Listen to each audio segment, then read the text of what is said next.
come after me. Mother, just like St. Mark's, the Lord has a great plan for me and believes that I am destined to contribute greatly to the history of the Church. Permit me, Mother, to live so that we may all witness what God has prepared for me.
My beloved Mother, will you care?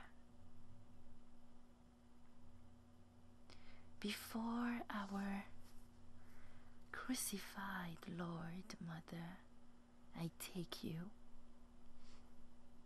and I plead of you, dear Mother,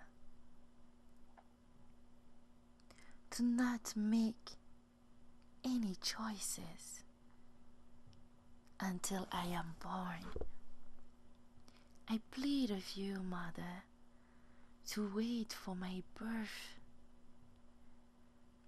before you choose. I desire not to have you witness this. I do not want to end up like that. I prefer to end up in your arms, in the arms of Mother Mary, in the arms of another mother.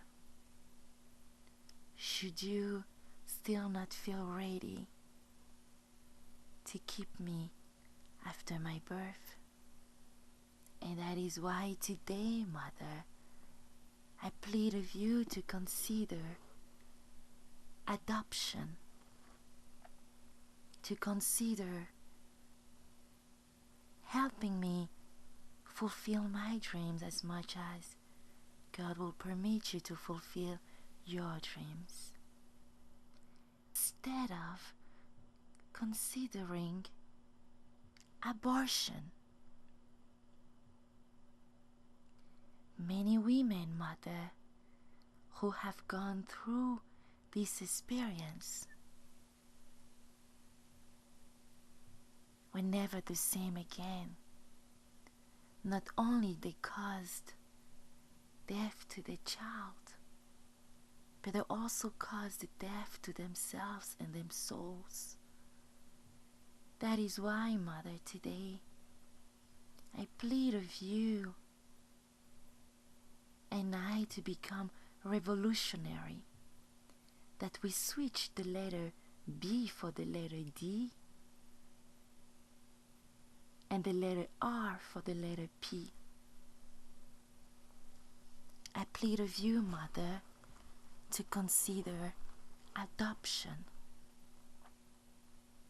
I might be too much for you, Mother, but I may be just enough for another family.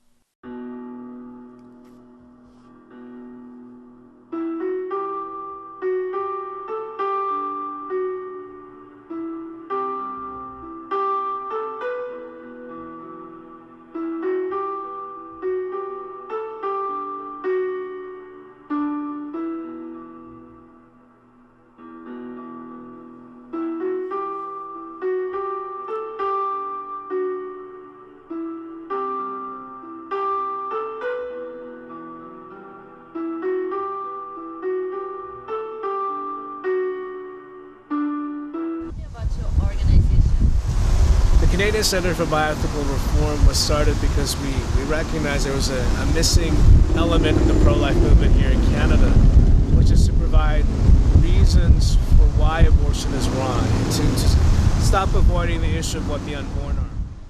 And so what we do is we train people and we do presentations equipping them to understand why abortion is wrong. And part of that rationale is showing people what abortion does to the unborn. Images of the unborn who've been aborted to the streets, on a truck, on signs, at university campuses, so that people are forced to deal with the issue of what's happening to them. Mother, permit me to introduce you to all those people who are giving their lives every day so that you may give me. It's easy enough to allow abortion if no one knows what abortion actually is. Our hope is by showing the evidence for what happens to the unborn, people will recognize what abortion is and help us put an end to it. And in fact, that's exactly what's happening. People, when they see the evidence, when they see these images, change their minds on abortion and become pro-life.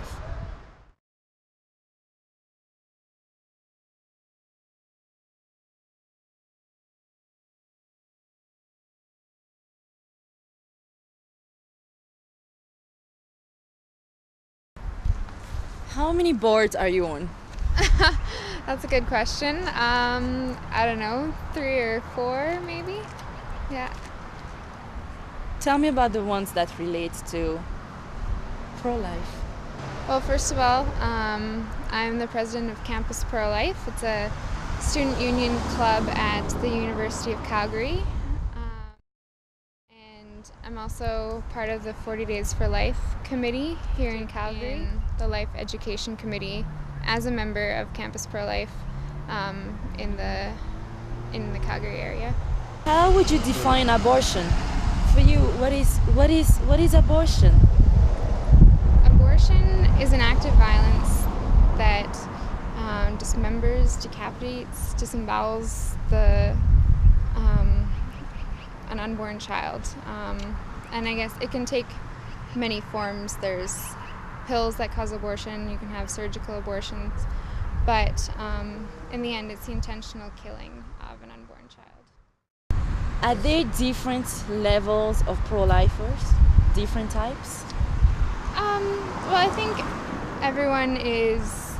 all pro-lifers are involved in different ways, and there's definitely different areas of the pro-life movement that need to be addressed. So we have the educational part of the pro-life movement, we have the political side of things, we have the pastoral side, like taking care of women in crisis pregnancies. So there's definitely pro-lifers who are called to various aspects of the pro-life movement. There's a large percentage of people, I think, who say they're pro-life but don't really understand what that means. And there's also, there's people who are pro-life in name, as I was for a long time, and there's a large percentage of people, I think, who say they're pro-life but don't really understand what that means. And we're talking about unborn children and abortion, killing unborn children. We should be taking that as seriously as if they were killing 2-year-old children. And so if we say that we value the unborn as much as we value any other born person, like a 2-year-old, for example, then we should be treating abortion as we would the killing of 2-year-old children.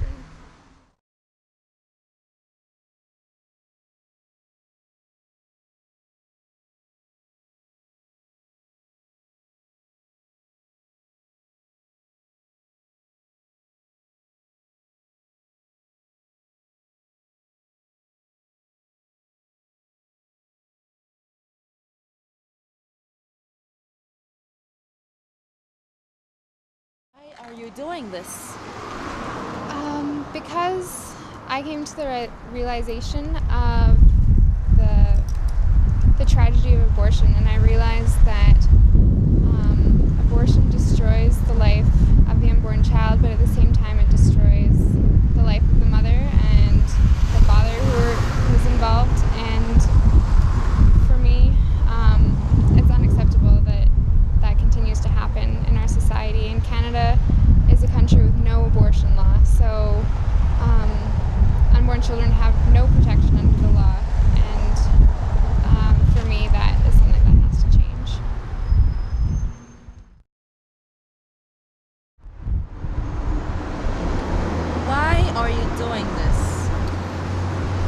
Because Canada is one of the few countries in the world with no abortion law. And that means there's no legal protection at all for any unborn children. It's one of the few Western countries in the world without any protections. I mean, that's the given answer, and that's the true answer. But if you want the truth, I'm doing this because I look at my little nephews who are 6, 3, and 7 months old and think they're survivors. There's a whole generation of children like them who've never been given a chance to live, and I want to be there to speak up for other kids who don't have it. What is your dream? I would dream of living in a society where everyone recognizes and respects and values human life, where becoming pregnant is not something that causes fear. It's something that can be looked upon with joy, and a society where everyone is able to help each other out in their needs. What are your hopes? My hope is that every person, including every woman who's going through a crisis pregnancy, will realize that they don't have to choose abortion. They don't have to kill their child to solve their problem, but that we can solve problems without killing people, including children. I remember during doing some research about the World War II and reading about VE Day, when the Allies finally won and Germany had surrendered, and victory over Europe was such a celebration. Everybody started pouring into the streets and celebrating how they had defeated the evil empire of Nazism. And people were spontaneously just rejoicing. And one day my dream is that we will be able to flood into the streets and rejoice that the great evil of abortion, that children being killed legally, is finally defeated. And that every woman who faces a crisis pregnancy knows that there's hope, that they don't have to kill their child. One Bible verse that drives you every day. Probably one verse that I came across, I believe it's in the book of Luke, and it says, for those who have been given much, much will be demanded. And that struck me because I realized how blessed I've been in my life, and how many I have a great family, amazing friends, and I've had so many opportunities, and because of that, I have a great responsibility to give back to those around me and the people in my life. I think it would be great for people to know that no one who does the work we do does this job because we like it. We don't like being hated. We don't like fighting other pro-lifers. We don't like being told that we're mean or hateful for showing these images or making comparisons to other evils. But we do it because we know it saves lives, and we're willing to sacrifice our reputation, our image, in order to let people know that this is a great evil. Anyone who fights social injustice will always have to be willing to sacrifice their reputation for the cause, and I think that's something we want people to understand. If we could do this any other way, we would. But we can't, and I'd rather be not liked, I'd rather be hated and be speaking the truth than to be saying things that make people feel comfortable while allowing children to die. So I hope people understand that's the reason why we do this. There exists in our society a linguistic gimmick that must be demystified. To be politically correct, people often use words that will grab the attention, and once the attention is being grabbed in our society, nobody wants to hear what's going on around. Therefore, to properly run a debate, few things must be understood, Mother. Should we choose the word life as the comparative? The pro-life camp remains pro-life because they promote life for both you, Mother, and for me. The other camp promotes supposedly life for the mother but death for the child. But in the long run, the mother discovers that she also has died emotionally and spiritually. A priest once said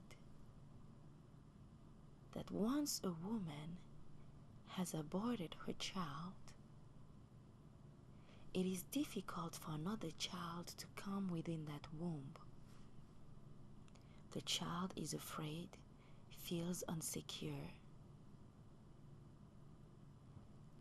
and he experiences the same thing an adult who is asked to sleep in a room where someone once died will experience.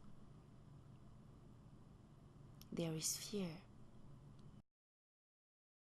Nous avons découvert qu'il y a un processus. Est-ce que c'est un processus spécifique au Bénin ou à toute l'Église? Mais pourriez-vous parler de votre expérience en tant que responsable du renouveau charismatique au Bénin? Comment aidez-vous les femmes qui ont vécu des expériences d'avortement? En tant que membre du renouveau charismatique et étant dans l'intercession et de guérison, quand nous commençons le séminaire de la vie dans l'esprit aux jeunes,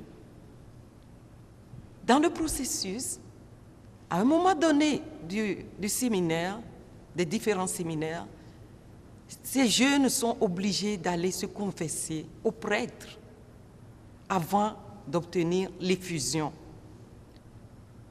Ils vont pas aller voir le prêtre, ils vont confesser, elles vont confesser, surtout les femmes, dire « j'ai fait une fois l'avortement, ou 2 fois, ou 3 fois ». Vous savez que l'avortement est un acte vraiment criminel. C'est suicidaire. Tu as tué quelqu'un. Donc, qu'est-ce qu'on fait? Le prêtre les envoie vers l'évêque. Au Bénin, c'est vers l'évêque qu'on envoie lorsque le prêtre entend quelque chose comme ça. Mais comme l'Église étant une et sainte, l'évêque peut donner la permission au prêtre de pardonner et de donner l'absolution à cette personne qui a commis tel meurtre. Et je viens de parler avec un prêtre qui m'a confirmé la même chose. Mais est-ce que les filles ont le courage d'aller faire ce genre de confession, d'aller se confier au prêtre parce qu'elles gardent ça toute leur vie dans leur cœur? Quand tu reçois l'absolution, que ce soit du prêtre ou bien de l'évêque, l'autre étape, c'est de donner un nom aux enfants que tu as avortés et à des jours différents, tu célèbres leur anniversaire, si tu peux savoir précisément. Aucune femme n'oublie ces choses-là. Précisément, quand est-ce que tu as fait l'avortement, le mois où tu as fait l'avortement, tu leur demandes des messes et tu leur donnes des noms et tu les appelles avant qu'on ne te fasse la prière de délivrance et après tu vas recevoir ton effusion. Donc, l'Église considère aussi l'avortement comme un acte suicidaire. Si, même en portant la grossesse, je ne me sens pas à l'aise, je me culpabilise tout le temps de dire cette grossesse ne doit pas arriver. Ou bien je ne suis pas sûre, je ne suis pas fière de porter cet enfant. Ou bien je suis tellement stressée par ce qu'on me raconte des parents, dans la communauté ou partout. Et j'ai l'idée que cet enfant, je ne l'accueille pas. Je dois savoir que cet enfant, le non-amour que j'ai pour cet enfant depuis le ventre va l'affecter dans la vie de tous les jours. Donc si nous portons une grossesse que nous désirons ou que nous ne désirons pas et que ça nous arrive, acceptons avec amour. Commençons par aimer le bébé depuis le ventre. Commençons par lui parler. Dites-lui oui, c'est une erreur que j'ai eu à faire, mais je t'aime toute la vie et je t'aimerai toujours et tu seras mon ami, même si je n'ai pas les moyens de m'occuper de toi, vraiment. Je t'aime et je t'aimerai toujours et cet amour va affecter cet enfant et il n'aura pas à faire des prières de délivrance dans sa vie et vous-même, vous serez, vos femmes, vous serez heureuses de porter cette grossesse. Même si vous ne voulez pas, donner vie à cet enfant et le monde s'en chargera. Je vous remercie. Now, should we carry on demystifying the language of our society? And should we use the word choice as a comparative? We suddenly realize that they cannot just be called pro-choice, no, because pro-lifers also give a choice. But they give the choice only after the birth of the child, whereas the other camp only considers the choice to be made before the birth of the child. Pro-lifers then give a postnatal choice, and the other camp, who formerly was called pro-choice, now loses the privilege of being the only ones to give a choice, because the choice is prenatal, before the birth of the child. We may proceed, and as we see the truth, the source, and what both camps actually promote. One again promotes life, decisions based on life choices made out of love, whereas the only option on the other side is death. Death for the child, spiritual and emotional death for the mother, and as well, believe it or not, fathers are also affected. Then, both parties get each a respective name: life advocate and death advocate. Mother Mary, I can hear your prayer for all the mothers and the fathers out there. A family that wasn't religious or Christian or anything like that, never had any thought of religious stuff, and I started very young having sex with girlfriends and never thought much about it. I thought that it was, perfectly, if you love somebody or if you like somebody or, even if you're attracted to somebody, it was okay to have sex. That knows nothing about love. So I went down to New York City when I was 21 years old. I did very well and I got in a Broadway show, and I had a girlfriend at the time who I was really proud of. My career was rising. I'd been in co-starred in a movie for Paramount Pictures and Columbia Pictures, hanging out with Robert Downey Jr. and Tom Cruise and that generation of actors, and things were doing really well. I had a girlfriend who was a medical doctor, a professional dancer, and she came to me and she said, David, you know that I'm on the pill, right? I'm like, yeah, I know that. She goes, you know I know how to take the pill, right? And I'm like, yeah, I know that. She goes, you know that, I wouldn't be trying to fool you or anything like that. I'm like, yeah, of course I know that. She says, well, what you don't know, David, is that the pill doesn't always work. I'm pregnant. And I looked at her, I'm like, oh. And my career flashed before my eyes, my self-centeredness. A hammer to my conscience, everything I should have treasured. Her career, and she was being considered to be one of the first Canadian woman in space. And I'm like, well, maybe we should start the family later or something like that. We're not married or anything like that. And she's like, yeah, that sounds like it makes sense. And was lost in this world that knows nothing about love. We went through with an abortion. And she called me up the night of the abortion. She went back to her home city for the abortion. And she called me up and she said, David, when I was on that table and they were removing the pieces of my baby, I had this overwhelming urge to say, put that back. It was like she couldn't deny her motherhood with all the career and with all of the successful things that she'd done in her life, the education and everything. She couldn't deny that part of her that that was carrying a baby. And I didn't know how to respond to that. It's like, it was too late. It was too late. And so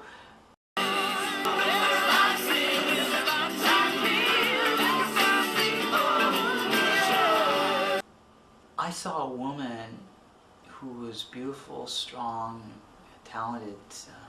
I saw her crumble before my eyes. And I got really messed up after that. A lot of people say that abortion doesn't affect men. I'm living proof that it does. I fell into bulimia. I was vomiting up to 6 times a day. Started using a lot of drugs, cocaine, drinking a lot, mouthing off to directors. I got in a show that a lot of New York performers would love to be in. I was the rock and roll cat in the U.S. National Tour of Cats. And I was out on that tour in Philadelphia. We were going to open up in Chicago. And I blew out my voice completely from kind of the way I was living. And that was the end of my career. I was 23 years old, just turning 24. And I couldn't talk for 3 years, and I wrote on a notepad.